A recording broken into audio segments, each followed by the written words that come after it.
শরীফ, যেহেতু সময় একেবারেই ঘনিয়ে এসেছে, অর্থাৎ যারা পশু কোরবানি দিবেন তারা তাদের পছন্দ মতো যে পশুটি সেটি কেনার জন্য কয়েকদিন ধরে হাটে ঘাটে বাজারে যেখানে হাট বসেছে সেখানে কিন্তু যাচ্ছেন। আমি বর্তমানে আছি ময়মনসিংহ নগরীর সার্কিট হাউস ময়দানের পাশে যে গরুর হাট বসেছে, এটি সিটি কর্পোরেশনের তত্ত্বাবধানে এখান থেকে মূলত এই হাটটি বসে থাকে।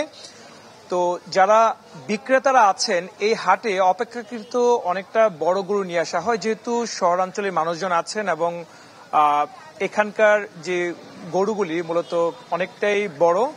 কিন্তু একটি বিষয় হচ্ছে, যারা বিক্রেতারা আছেন তারা গত দুদিন ধরে এখানে আছেন, তারা বলছেন যে আসলে চাহিদার তুলনায় যারা ক্রেতার সংখ্যাটা কিন্তু অনেকটাই কম। বিশেষ করে তারা বলছেন যে বিক্রেতার সংখ্যাটা এখানে একটু বেশি, অর্থাৎ অনেক জায়গা থেকে শহরের বাইরেও ফুলপুর, তারাকান্দা, ত্রিশাল, বৈলট থেকে শুরু করে আশপাশের বেশ কিছু জায়গা থেকে এখানে কিন্তু বড় গরুগুলি সেগুলি কিন্তু নিয়ে আসা হয়েছে। কিন্তু সে অনুযায়ী যে সকল ক্রেতা থাকার কথা তারা কিন্তু নেই, অর্থাৎ বিক্রেতারা বলছেন যে এখানে যারা আসছেন বেশিরভাগই আসলে দেখছেন, কিন্তু তারা এখনো কেনাকাটা করছেন না, অর্থাৎ তাদের পছন্দের যে পশুটি সেই পশুটি কিন্তু কেনাকাটা করছেন না। তবে তারা প্রত্যাশায় আছেন, যেহেতু তারা নিয়ে এসেছেন এখানে তাদের বিক্রির উদ্দেশ্যে, যেহেতু নিয়ে এসেছেন, তারা বলছেন যে অনেক ক্রেতা আসছেন, তারা দাম দর করছেন এবং তারা তাদের মতো করে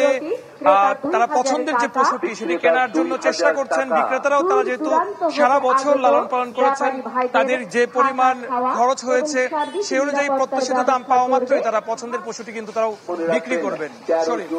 অনেক ধন্যবাদ আপনাকে। দর্শক, ময়মনসিংহ থেকে হাটের খবর দেখাচ্ছিলেন আমাদের সহকর্মী। বেক্সিম ইলেকট্রিক্যালস অ্যান্ড ইলেকট্রনিক্স দেশ 24 আরও একটা বিরতি নিয়ে ফিরছে, আমাদের সাথেই থাকুন। নগদে 500 টাকা বা তার বেশি পেমেন্টে পেতে পারেন ঢাকায় জমিসহ 20 কোটি টাকার পুরস্কার।